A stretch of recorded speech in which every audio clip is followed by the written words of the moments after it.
સુખધામ હવેલી ખાતે પરમ પૂજ્ય શ્રી ડૉક્ટર વાગીશ કુમારજી મહારાજશ્રીના સૃષ્ટિપૂર્તિ મહા મહોત્સવ અંતર્ગત મેગા મેડિકલ કેમ્પ યોજાયો। શહેરના પૂર્વ વિસ્તારના વૈષ્ણવના આસ્થા તીર્થ સુખધામ હવેલી ખાતે તૃતીય પીઠાધીશ્વર કાકરોલી નરેશ પૂજ્યપાદ ગોસ્વામી 108 શ્રી ડૉક્ટર વાગીશ કુમારજી મહારાજશ્રી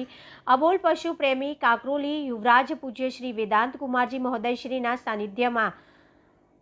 मुख्य मेहमान पदे doctor Mitesh Sutariya, doctor Pinal, doctor Utsav Gediya वगैरह वैष्णव श्रेष्ठी आगेवानोनी उपस्थिति में हिंदू ब्लड बेंकना सहयोगथी योजायो, जेमां अंदाजित 61 थी वधु रक्तदाताओए स्वैच्छिक रक्तदान करी मानवी मानव थाय तोय घणुं ए उक्तिने सार्थक करता रक्तदाताओ जोवा मळ्या। पूज्यश्रीए डॉक्टर वागीश कुमारजी महाराज श्री वेदांत कुमारजी महोदयश्रीए रक्तदाताओं अने उपस्थित तमाम डॉक्टर्स अने हिंदू ब्लड बेंकनी मेडिकल टीम ने वैष्णवोने मेगा मेडिकल केम्प योजवामां सहभागी थवा बदल शुभम भवंतु कल्याणस्तु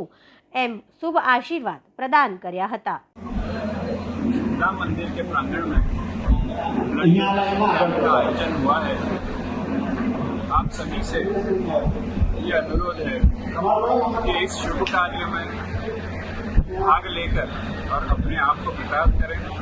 पूज्य श्री पृथ्वीचरण के जन्मदिन के उपलक्ष्य में ये कार्यक्रम की श्रृंखला जो आज से शुरू हुई है, उसमें प्रथम कार्यक्रम ये ब्लड डोनेशन कैंप का है। ब्लड डोनेशन के बारे में कुछ चीज़ें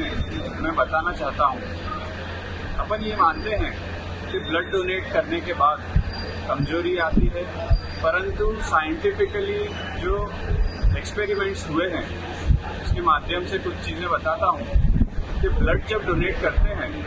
तब सिर्फ 24 घंटे के लिए ये तकलीफ होती है, परंतु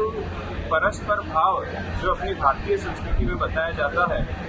वही तरह से जब ब्लड डोनेट किया जाता है तब अपन खुद भी जो डोनर हैं वो खुद भी हार्ट अटैक से बचते हैं, कैंसर से बचते हैं, ब्लड प्रेशर से बचते हैं और ऐसी कई अन्य बीमारियां उनसे बचते हैं। तो ये परस्पर भाव का जो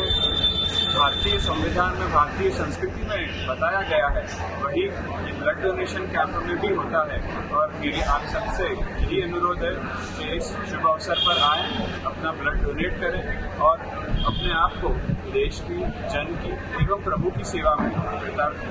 हों।